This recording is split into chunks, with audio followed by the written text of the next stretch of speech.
ധാന്യത്തിന് വലിയ ബഹുമാനം കൊടുക്കണമെന്ന ആയത്തിന്റെ തഫ്സീറിൽ മഹാന്മാര് പഠിപ്പിക്കുന്നുണ്ട്. റൊട്ടി, പത്തിരി, ഇതിനൊക്കെ നല്ല ബഹുമാനം കൊടുക്കണം. കാരണം അതൊക്കെ ധാന്യത്തിൽ നിന്നുണ്ടാക്കുന്നതാണ്. അതിന് ബഹുമാനം കൊടുത്താൽ അള്ളാഹു നമുക്ക് ബഹുമാനം തരും. അഷ്റഫുൽ ഖൽഖ് സല്ലല്ലാഹു അലൈഹി വസല്ലം നിങ്ങളുടെ ഹദീസിലുണ്ട്, അക്രിമുൽ ഖുബ്സ, പത്തിരിയെ നിങ്ങൾ ബഹുമാനിക്കണം. ഫഇന്നല്ലാഹ അക്രമഹു, റൊട്ടിയെയും പത്തിരിയെയും അള്ളാഹു ആദരിച്ചിരിക്കുന്നു. ഫമൻ അക്രമൽ ഖുബ്സ അക്രമഹുല്ലാഹ്, റൊട്ടിയെയും പത്തിരിയെയും ബഹുമാനിക്കുന്നവൻ അള്ളാഹു അവനെ ബഹുമാനിച്ചു.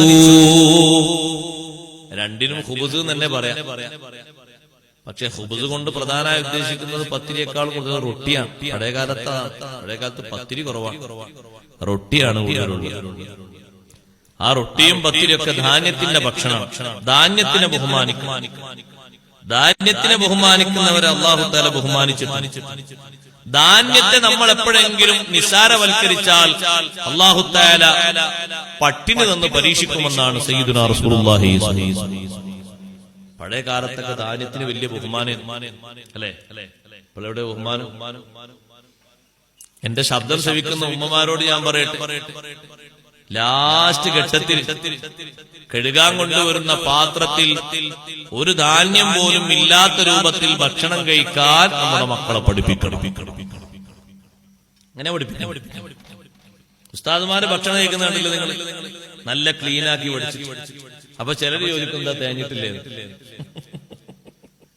ചില ലേറ്റസ്റ്റ് ആളുകൾ അങ്ങനെ ചോദിക്കും, ഉസ്താദെ കുറച്ചുകൂടി വേണം, എന്തെങ്ങനെ പഠിച്ച് പാത്രം ഇതാക്കുന്നത്. ഒരു ഹബ്ബത്ത് പോലും, ഒരു ധാന്യം പോലും പോയി പോകരുത്. അള്ളാഹു ഏതിലാണ് ബർക്കത്ത് ഉദ്ദേശിക്കുന്നത് അറിയാത്ത സാധുക്കളാ നമ്മൾ. അതുകൊണ്ട് ആ രൂപത്തിൽ അത് വടിച്ച് വൃത്തിയാക്കണമെന്ന് നമ്മളോട് പഠിപ്പിച്ചത് ആരാ?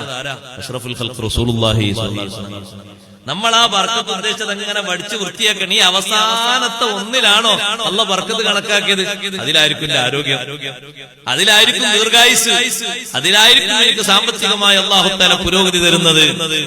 പഴയ കാലത്തൊക്കെ അങ്ങനെ താഴെ പോയാൽ, അന്നൊക്കെ ഏതാ നിലന്നറിയുന്നത്? ഈ നാട്ടുകാർക്കൊക്കെ നല്ല ഓർമ്മ ഉണ്ടാകും. പഴയ കാലത്ത് കരി തേക്കുന്ന ഒരു നിലല്ലേ, കരി തേക്കുന്ന നില ഓർമ്മല്ലേ? കരി എന്ന് പറഞ്ഞാൽ അറിയില്ല. ചില നാട്ടിൽ പോയി കരിക്ക് വേറെ അർത്ഥം.